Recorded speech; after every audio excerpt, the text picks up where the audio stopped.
పెద్దపల్లి జిల్లా సహాయక షెడ్యూల్ కులుముల అభివృద్ధి అధికారి కార్యాలయం ఎదుట ఎస్ఎఫ్ఐ ఆందోళన బాట పట్టింది. కార్యాలయం ఎదుట బైఠాయించి ధర్నా నిర్వహించారు. ఈ సందర్భంగా జిల్లా ఎస్ఎఫ్ఐ కార్యదర్శి ప్రశాంత్ మాట్లాడుతూ ఎస్సీ హాస్టల్లో కనీస వసతులు లేక విద్యార్థులు నానా అవస్థలు పడుతున్నారన్నారు.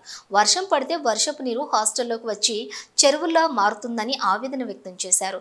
ఫ్యాన్లు, లైట్లు, నాణ్యమైన భోజనం లేక విద్యార్థులు నానా ఇబ్బందులు పడుతున్నారన్నారు. అదేంటని అడిగితే హాస్టల్ వార్డెన్ నిర్లక్ష్యంగా వ్యవహరిస్తున్నారని ధ్వజమెత్తారు. వెంటనే వార్డెన్ను సస్పెండ్ చేయాలని డిమాండ్ చేశారు. శిథిలావస్థలో ఉన్న భవనం ఎప్పుడు కూలిపోతుందో తెలియని పరిస్థితి ఉందని వెంటనే నూతన భవనం నిర్మించాలన్నారు. పెద్దపల్లి జిల్లా కేంద్రంలో ఉన్నటువంటి ఎస్సీ బాలుర కాలేజ్ హాస్టల్కి సంబంధించి చూస్తే శిథిల వ్యవస్థలో భవనం పూర్తిగా శిథిల వ్యవస్థకు వచ్చింది. దాన్ని ఈరోజు అధికారులు కూడా పట్టించుకోవడం లేదు.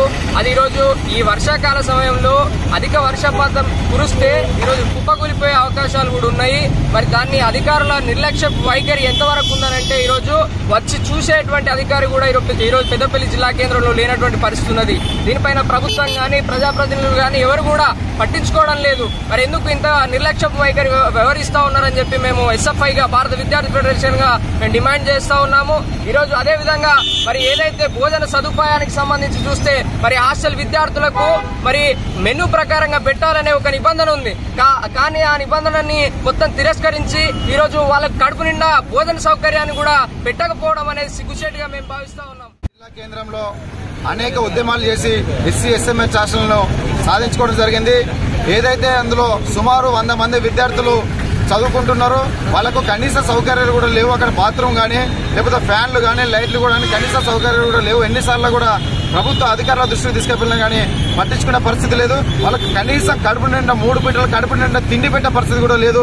ఈరోజు ఆ బిల్డింగ్ కూడా రేపో మాపో కూలిపోయే పరిస్థితి ఉంది. అనేక సందర్భాల్లో అధికారులకు రిప్రజెంటేషన్లు వినతి పత్రాలు ఇచ్చినందుకంటే హాస్టల్ కనీసం అద్దె భవనాలను మార్చండి. అక్కడ ఉన్న దళిత పిల్లలు ఊర్లలో వాళ్ళకు చదువుకునే అవకాశం లేక ఇక్కడికి వచ్చి హాస్టల్లో ఉండి చదువుకుందామంటే అసలు వాళ్ళు పడుకుందామంటే కూడా పడుకునే పరిస్థితి లేదు.